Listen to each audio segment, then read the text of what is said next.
Jangan kencing di sini. Begitu ia membuka pintu mobil, tepat di depan tokonya, bau kencing menyambar ujung hidungnya. Arahnya dari dinding pembatas tempat parkir.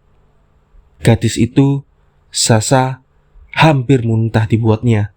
Buru-buru ia keluar dan setengah berlari ke arah pintu toko, membuka kuncinya dan masuk. Bau kencing mengikutinya, seperti anjing jinak yang manja. Padahal ia sudah memasang tulisan besar di dinding tersebut, "Jangan kencing di sini." Ia membayangkan orang-orang itu dengan senang hati. Setiap malam hingga menjelang subuh, malah mengencingi tulisan tersebut. Kepada Marjan, salah seorang pegawainya, ia mengumpat, "Semoga Tuhan membakar titik mereka." Marjan hanya tertawa, dan seperti biasa, ia memperoleh tugas untuk membanjur sudut tempat parkir tersebut. Tak hanya membanjur, tapi air untuk membanjur juga telah dicampur pewangi. Bau kencing harus benar-benar musnah sebelum mereka membuka pintu toko lebar-lebar menjelang pukul 10 pagi. Bagi Sasa, bau kencing itu tak hanya membuatnya mual, jauh lebih pasti akan mengurangi kunjungan pelanggannya. Selama beberapa hari sejak ia menyewa toko tersebut untuk butik kecilnya, ia terus uring-uringan. Penis lelaki memang merupakan masalah dunia, gerutunya, yang membuat Marjan tertawa. Ia yakin siapapun yang mengencingi tembok pembatas parkir tersebut pasti manusia-manusia berpenis. Titik mereka tak hanya perlu dibakar, tapi juga perlu diajari sopan santun sebelumnya. Suaminya sudah menunggu di atas tempat tidur begitu ia keluar dari kamar mandi. Ia masih berbalut handuk, dan senyum suaminya merupakan senyum yang telah dikenalnya selama bertahun-tahun. Senyum ajakan untuk bercinta. Ia benci senyuman itu, tapi tak bisa berbuat apa-apa. Ia sering menghindarinya bercinta. Mereka jarang bercinta, maka permintaan yang jarang itu membuatnya merasa segan untuk menolaknya. Sasa menghampiri tempat tidur dan mata suaminya langsung memeluknya, mencium pipinya dan kemudian bibirnya. Sentuhan bibirnya terasa dingin di pipi dan bibirnya. Tak ada yang istimewa dengan sentuhan itu. Ia bahkan lupa apakah pernah di suatu masa sentuhan itu memberinya kehangatan dan sedikit gelora. Barangkali sejak awal ia tak pernah merasakannya. Mata menarik ujung handuk. Sasa berdiri telanjang di depan suaminya. Mata membopongnya ke tempat tidur, menyentuhnya, menjumbunya, membisikinya kata-kata cabul. Ia harus memejamkan mata, memikirkan sesuatu. Barangkali adegan di sebuah film yang ditontonnya. Basic Instinct. Barangkali potongan kalimat di buku yang dibacanya. Delta of Venus, Anais Nin. Barangkali selembar foto dari majalah Al Pacino di Life. Barangkali kenangan dari masa lalu, ciuman pacar pertama. Hanya itu yang bisa membuatnya hangat, membuatnya memperoleh gairah, dan pada akhirnya membuatnya basah. Pada titik itu ia akan membiarkan mata memasuki dirinya. Ia akan berkeringat dingin, matanya memejam keras, tangannya terkepal, mengumpulkan kekuatan. Ia terus membayangkan hal-hal yang tadi dipikirkannya. Sebab itulah saat penis suaminya memasuki tubuhnya, ia menggigit bibirnya. Ia tahu akan merasakan sakit, dan ia harus menahannya. Sasha berharap itu tak akan berlangsung lama. Mata tahu, mata memasuki dirinya, keluar masuk, menyemburkan sesuatu, cepat, ringkas, lalu berguling ke samping. Sasha merasa dirinya terbebas dari segala derita. Sasha benci penis siapapun memasuki dirinya. Ia merasa sakit dan tak memperoleh kenikmatan apapun. Ia berpikir, seandainya bisa memasang tulisan di selangkangannya, ditunjukkan kepada suami dan semua lelaki, "Jangan kencing di sini." Pasti hebat, pikirnya. Seperti disarankan Marjan, ia mengganti tulisan "Jangan kencing di sini" dengan "Kebersihan merupakan sebagian dari iman." Kebanyakan orang yang merasa senang melanggar aturan akan melakukan sesuatu jika menemukan kata "jangan" atau "dilarang". Barangkali dengan sedikit imbauan yang menyebut-nyebut iman, orang akan segan untuk kencing di tembok pembatas parkirnya.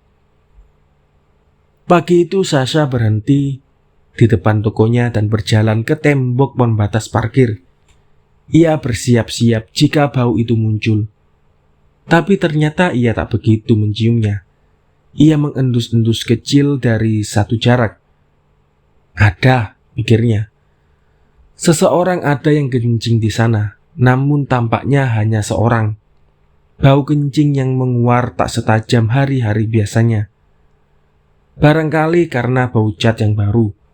Barangkali pesannya berhasil mengurangi orang kencing sembarangan. Apapun alasannya, Sasha merasa senang. Ia merasa perubahan strategi itu berhasil. Bau kencing yang samar-samar itu lebih mudah hilang dengan sedikit semprotan air atau oleh hujan dini hari.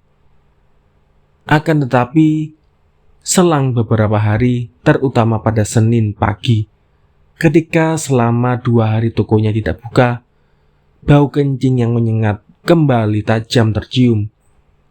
Orang-orang sudah tidak peduli lagi dengan imbauan yang menyebut-nyebut iman, atau bau cat sudah tak bisa menahannya lagi. Sasha benar-benar jengkel.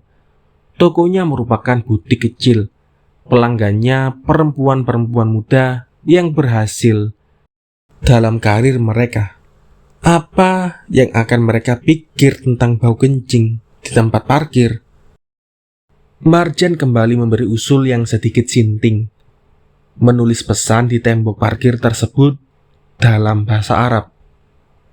Orang-orang tentu takut mengencingi huruf Arab. Mereka akan berpikir itu potongan kalimat dari kitab suci.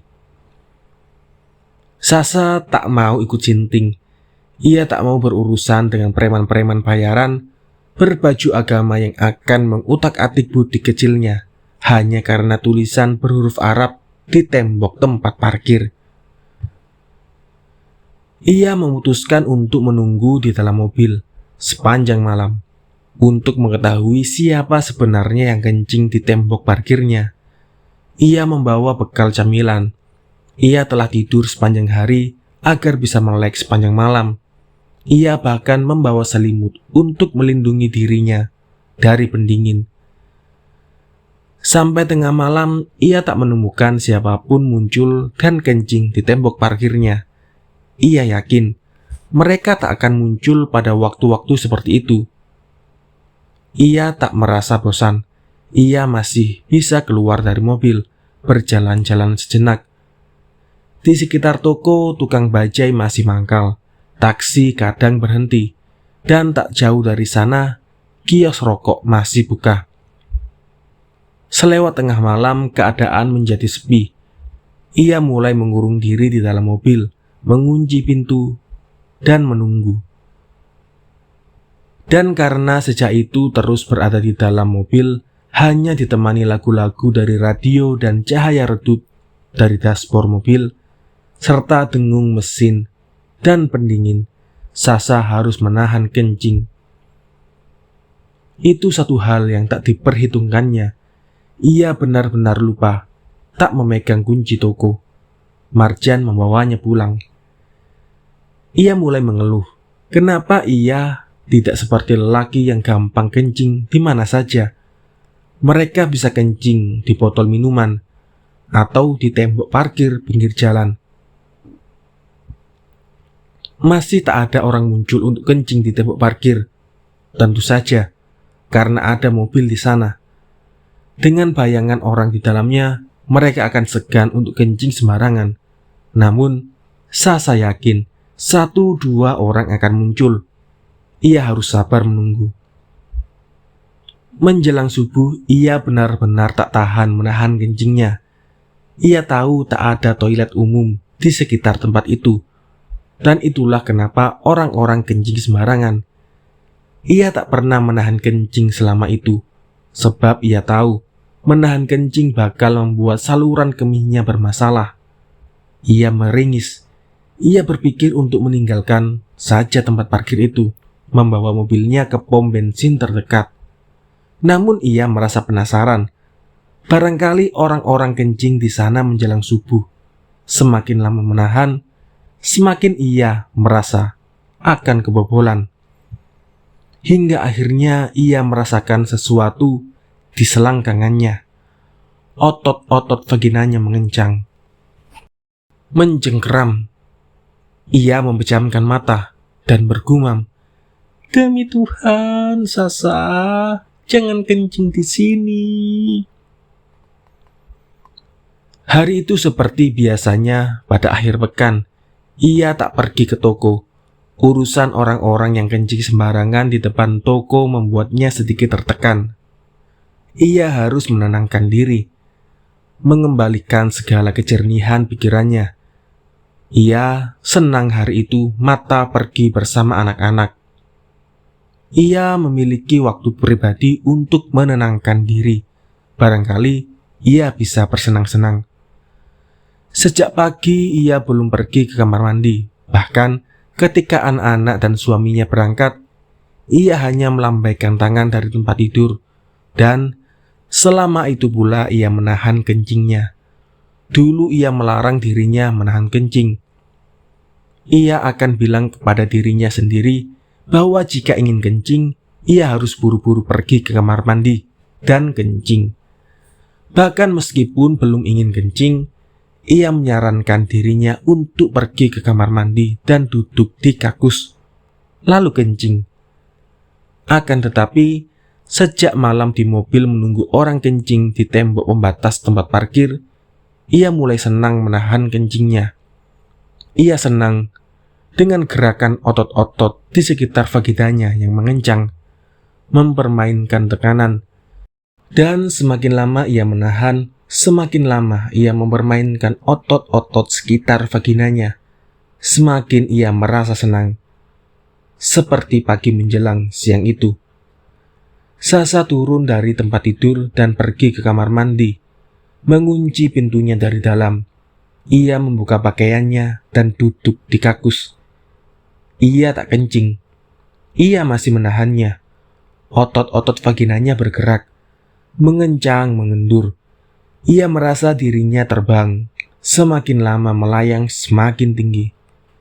Napasnya mulai berirama lebih cepat. Ia menggumamkan kata-kata tak jelas. Lalu, ia mendengar dirinya sendiri setengah mendengus. Ia lelah. Ia bersandar ke tabung penampung air di belakang. Tubuhnya terasa lemas. Tak lama kemudian, air kencingnya tumpah ke lubang kakus dan air matanya mengalir di pipi. Sasa tersenyum kecil. Ia merasa segar. Seandainya aku mengetahui hal ini dari dulu, pikirnya. Saat itulah terpikir olehnya, barangkali tanda jangan kencing di sini itu memang tak berguna sama sekali. Barangkali kencing di sembarang tempat merupakan kenikmatan seseorang yang tak sepatutnya dihalangi. "Kenapa kamu selalu menahan kencing?" tanya dokter kepadanya. Dokter mengatakan bahwa ia memiliki masalah dengan saluran kencing. "Entahlah dok," kata Sasa. Kemanapun aku pergi, aku seperti melihat tanda jangan kencing di sini. Maka aku menahannya. Bolehkah aku menyarankanmu menemui psikiater? Terserah, Dok. Mereka akan merampok kesenangan pribadiku, pikirnya. Ia memejamkan mata, mengatur napasnya perlahan, menahan keinginannya untuk kencing. Dalam beberapa menit, ia akan orgasme di depan dokter. Pikiran itu membuatnya tersenyum dan senang tentu saja.